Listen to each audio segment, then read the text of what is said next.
I want you to do something a little radical right now, like wherever you are listening to this. Yeah, just take a second. Exactly. I want you to literally unclench your jaw. Just let it go.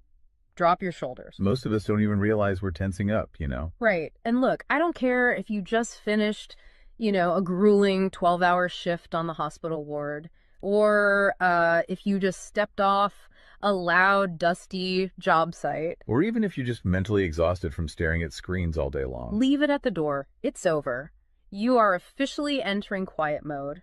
So just take a deep breath. That's the baseline we need for this. It really is. And now I want you to look at the phone sitting next to you, or maybe the smartwatch on your wrist. Every single time that screen lights up, every time it buzzes, it steals exactly 23 minutes of your life. Welcome to the deep dive. It really is a staggering number to confront when you put it like that. 23 minutes Yeah. from one buzz. Yeah, because we tend to measure interruptions in like the seconds it takes to glance at a screen, right? Whoa! We completely ignore the massive cognitive debt we incur the moment we look away from our deep work. And that cognitive debt, that is exactly the central target of our mission today. Okay, let's unpack this.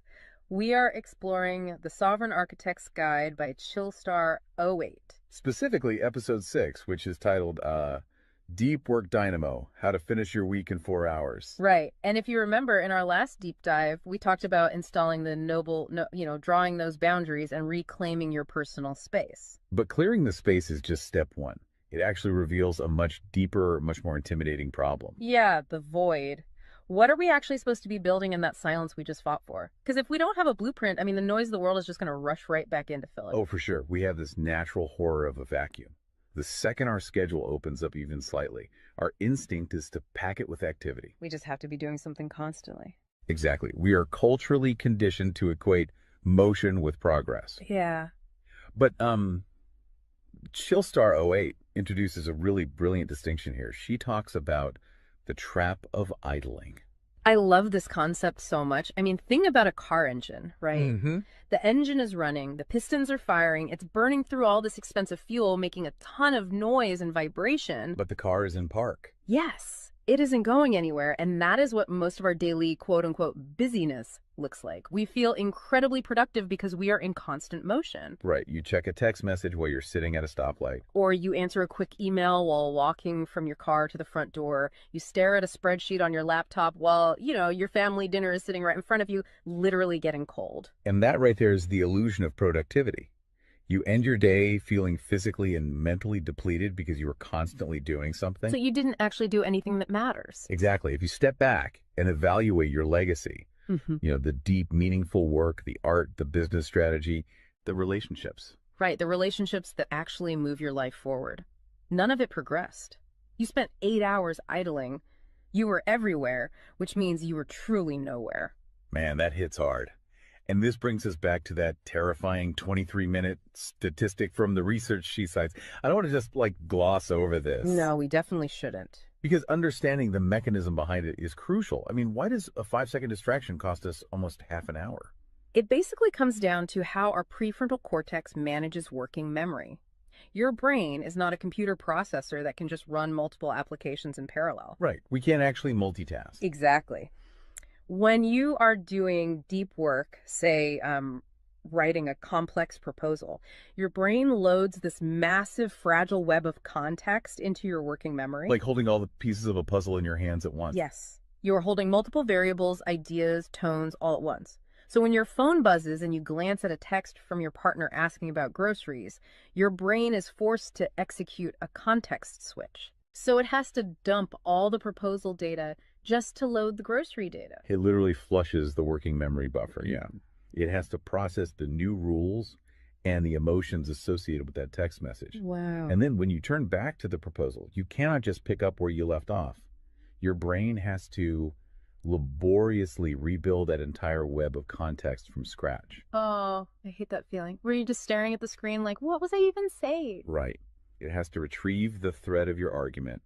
Remember the tone you were using, recall the variables. That rebuilding process takes an average of 23 minutes of cognitive effort, And it burns a ton of energy doing that, right? massive amounts of glucose. That explains so much. I mean, that is why people hit 5 p.m.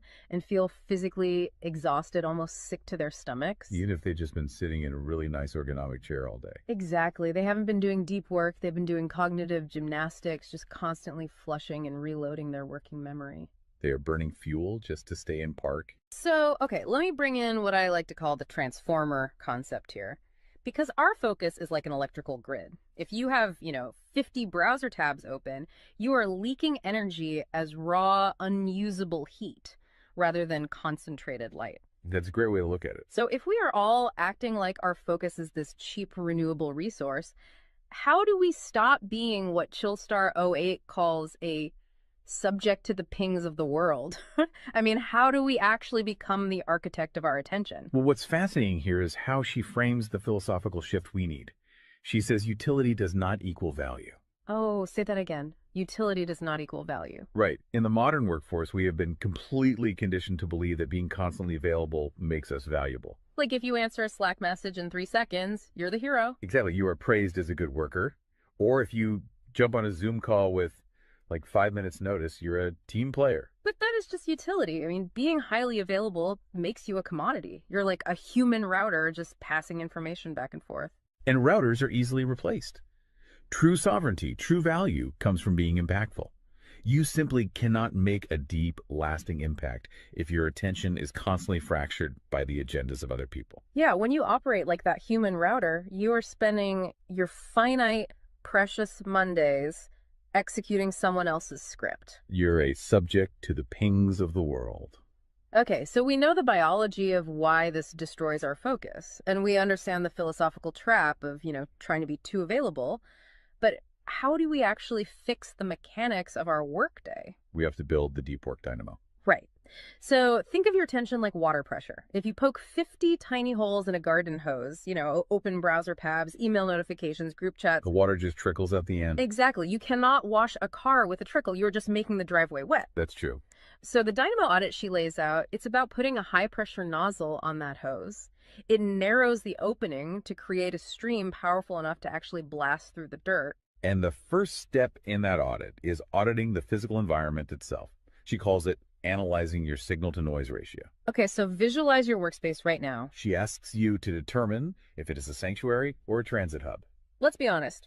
Most of us are operating in transit hubs. A transit hub is a place of constant arrival and departure. People walking by, announcements over the loudspeaker, just a blur of motion. Yeah, and you can't build a legacy in a train station. But we need to push past the basic phones are distracting advice, right? Because our listeners already know that. Oh, absolutely. Chillstar '08's rule is much more brutal than that. She says if the phone is even sitting on your desk, even face down, it is acting as a parasite on your cognitive grid. A parasite, just by being in the room. The research supports this entirely, by the way.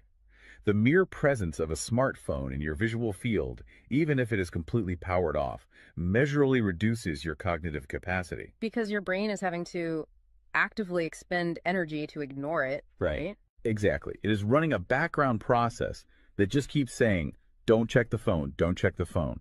That is energy being actively stolen from your primary task. So sovereignty literally begins the moment you physically remove the device from the room, put it in a drawer down the hall. Close the door.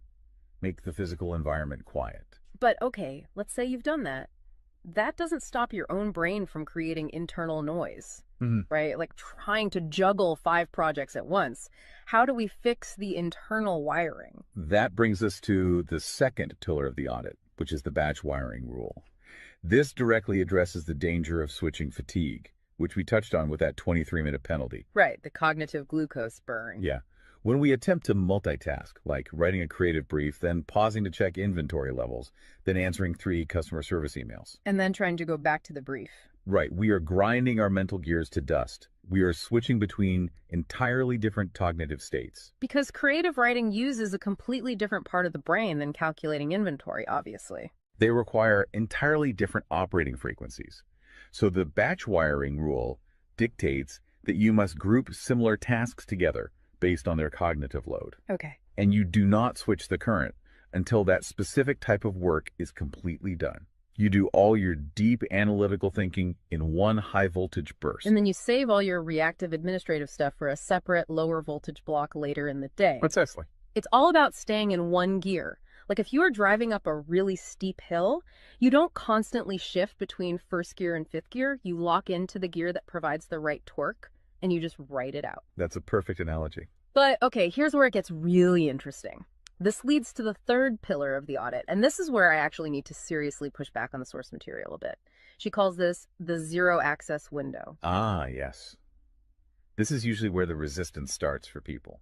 Because it sounds impossible for a normal person. She says you cannot just plan to be focused, right? You have to legally schedule it. You have to lock in one sovereign hour. Yeah, 1 hour where you are legally dead to the outside world. No boss, no family, no, hey, do you have a second for a quick question? Just you and the blueprint. It's extreme, yes. But let's do a reality check here. I mean, I see how that works for a solo digital entrepreneur or a freelance writer, but what about someone whose literal job description is to be available? Right, like an IT support specialist. Or a floor manager, or a nurse on a ward, or even, a parent at home with a toddler.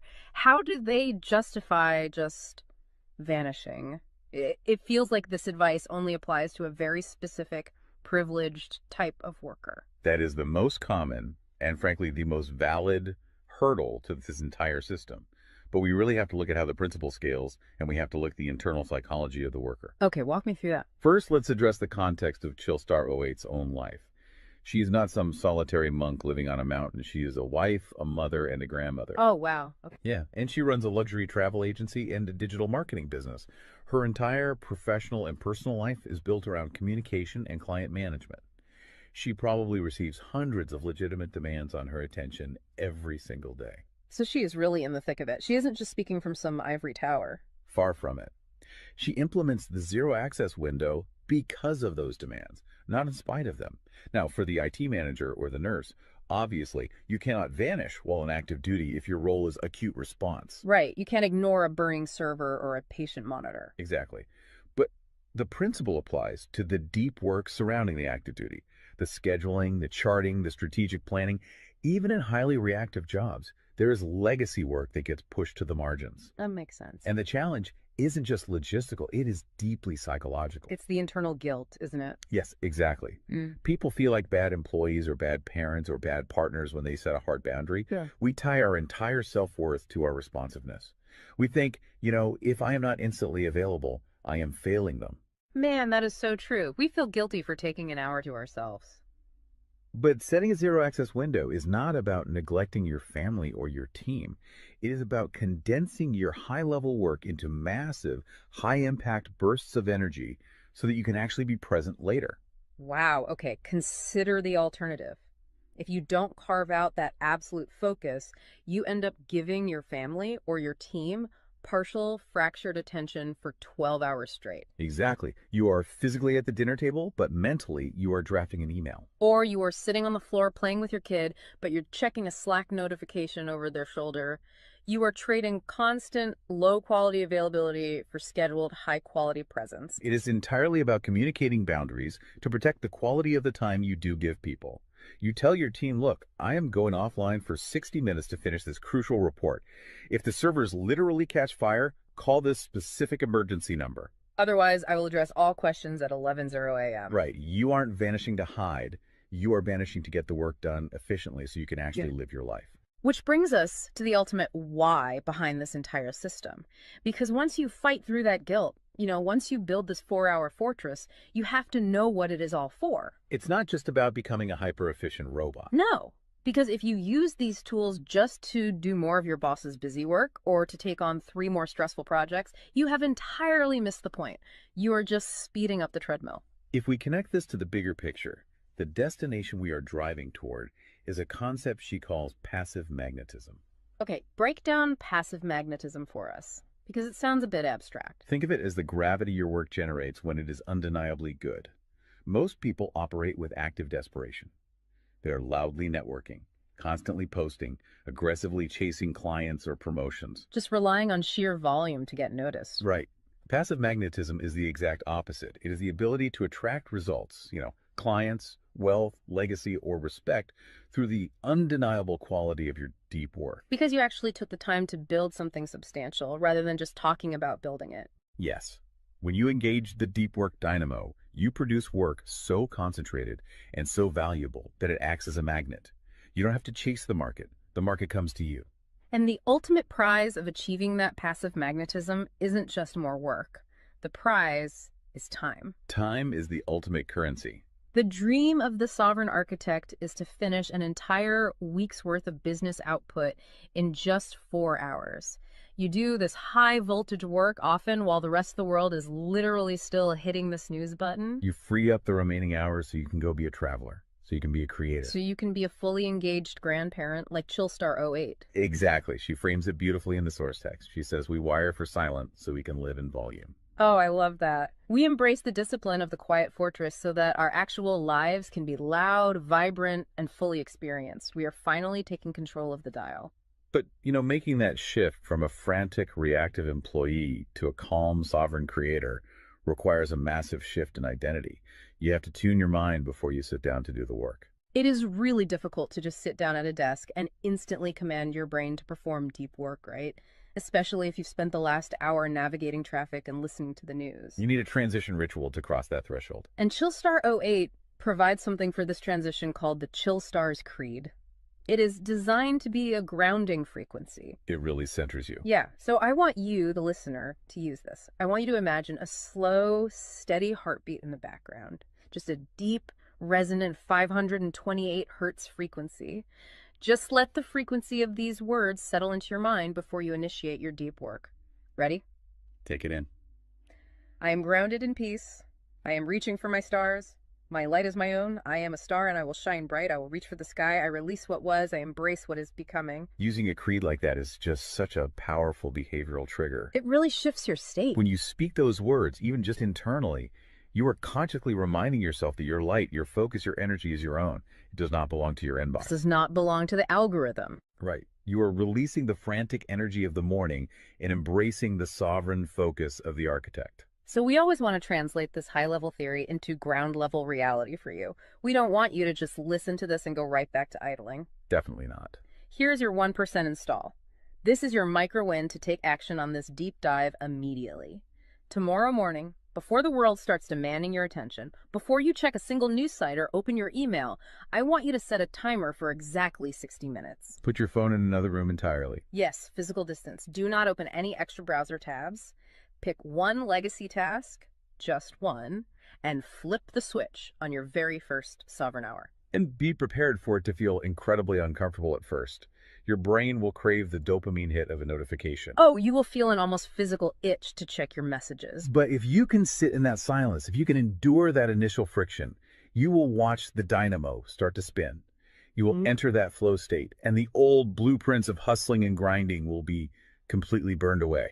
And look, if you want the actual templates to automate this piece, the specific tools and step-by-step guides to build the system out completely and protect your location-independent freedom, you can join the Sovereign Fortress on the Chillstar '08 school community. All the blueprints are there waiting for you. They really are. As we wrap up this deep dive, I want to leave you with one final thought to explore on your own. We have spent this entire session talking about the mechanics of work. We've talked about condensing your week's output into just 4 hours of pure, undistracted focus.